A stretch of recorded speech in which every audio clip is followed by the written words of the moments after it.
श्री सह्याद्री सागर sir तथा मंचावर उपस्थित सर्व मान्यवर, माझे शिक्षक व माझे विद्यार्थी मित्र मैत्रिणींनो, आज मी आपल्या समोर गांधी जयंती निमित्त 2 शब्द आहे ते तुम्ही शांतपणे ऐकावी ही माझी नम्र विनंती।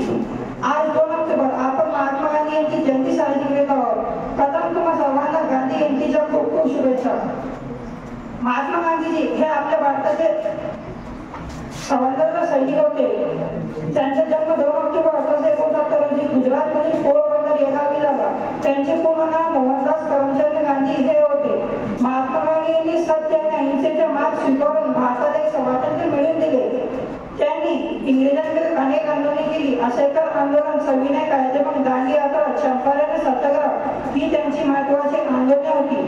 त्यांनी चले जाओ, भारत छोडो अशा अनेक घोषणा देत इंग्रजांना दिल्लीस आणले। महात्मा गांधींची राणी साहेब यांनी विचार उच्च होते। लोक त्यांना प्रेमाने बापू तसेच राष्ट्रपिता मानत। त्यांनी जातीभेद न मानता सामाजिक समाजाला जास्त महत्त्व दिले। त्यांनी जगाला अहिंसेचा शिकवण दिल्याने त्यांचा जन्मदिन जगभर आंतरराष्ट्रीय अहिंसा दिन म्हणून साजरा केला जातो। दुर्दैवाने 30 जानेवारी 1948 रोजी महात्मा गांधी यांनी अखेरचा श्वास घेतला। असं या महान नेत्याला माझी कोटी कोटी प्रणाम। धन्यवाद। जय हिंद, जय भारत।